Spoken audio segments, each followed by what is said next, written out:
بلدیہ عظمیٰ کراچی کے معطل شدہ سابق سینئر ڈائریکٹر HRM جمیل احمد فاروقی، جن کی سماعت 16 مارچ کو ہونی ہے، وہ اس سے پہلے یقینی طور پر ایک بار پھر پھنس گئے۔ ہم نے آپ کو بتایا تھا کہ بلدیہ عظمیٰ کراچی کی سابق لیگل ایڈوائزر عذرا مقیم نے ایک پٹیشن D-2288/2016 دائر کی تھی، جس کے تحت جمیل فاروقی کی سماعت جاری تھی، جہاں ان کے پروموشن اور دیگر معاملات کو جمیل احمد فاروقی کے مطابق سیکریٹری لوکل گورنمنٹ کے تحت ہوا ہے، جس پر عدالت نے سیکریٹری لوکل گورنمنٹ سے ریکارڈ طلب کیا تھا۔ تاہم سیکریٹری لوکل گورنمنٹ کی طرف سے بلدیہ عظمیٰ کراچی کو خط لکھ کر تمام ریکارڈ طلب کیا گیا تھا۔ تاہم بلدیہ عظمیٰ کراچی کے موجودہ سینئر ڈائریکٹر HRM نے ایک خط نمبر 837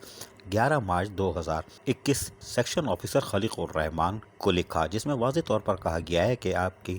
لیٹر کے مطابق ہم نے تمام تر تفصیلات جمع کرا دی ہے، جبکہ جمیل احمد فاروقی کا تمام کمپلیٹ سروس ریکارڈ پروفائل ان کی اپنی کسٹڈی میں ہے، وہ آپ ان سے وہیں لے سکتے ہیں، کیونکہ وہ لوکل گورنمنٹ بورڈ میں رجوع کرنے کے لیے ان کو کہا گیا تھا۔ جبکہ ان کا کہنا تھا کہ کورٹ آرڈر کے تحت، جو کہ 23 جنوری 2018 کا ان کے پروموشن جمیل احمد فاروقی کے حوالے سے آفس اور دیگر افسران کا KMC کے حوالے سے موڈیفائڈ لیٹر نمبر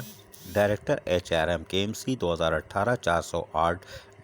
تاریخ کے حوالے سے آپ کو سبمٹ کیا جا رہا ہے۔ اسی طرح سینئر ڈائریکٹر HRM موجودہ نے تمام تر تفصیلات کے ساتھ جوابی لیٹر SO5 خلیق الرحمان کو روانہ کر دیا ہے، جس کے بعد جمیل فاروقی کے خلاف شکنجہ یقیناً سخت ہوتا دکھائی دے رہا ہے۔ اگر لوکل گورنمنٹ بورڈ نے ان کے پروموشن اور دیگر حوالے سے تردید کر دی تو عدالت یقینی طور پر 16 مارچ کو کوئی اہم فیصلہ دے سکتی ہے۔ تاہم بلدیہ عظمیٰ کراچی کے افسران کی بھی نظر 16 مارچ کو لگی ہوئی ہے کہ عدالت کیا فیصلہ کرتی ہے۔ عزیز عارف، KBS بلدیاتی نیوز کراچی۔ ایسی ہی خوبصورت ویڈیوز فیوچر میں حاصل کرنے کے لیے ریڈ بٹن پر کلک کر کے اور بیل آئیکن کو پریس کر کے ہم سب کے سبسکرائبر بننا مت بھولیے۔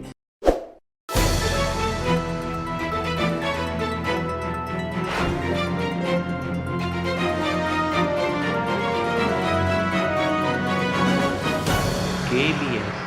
بلدیاتی نیوز۔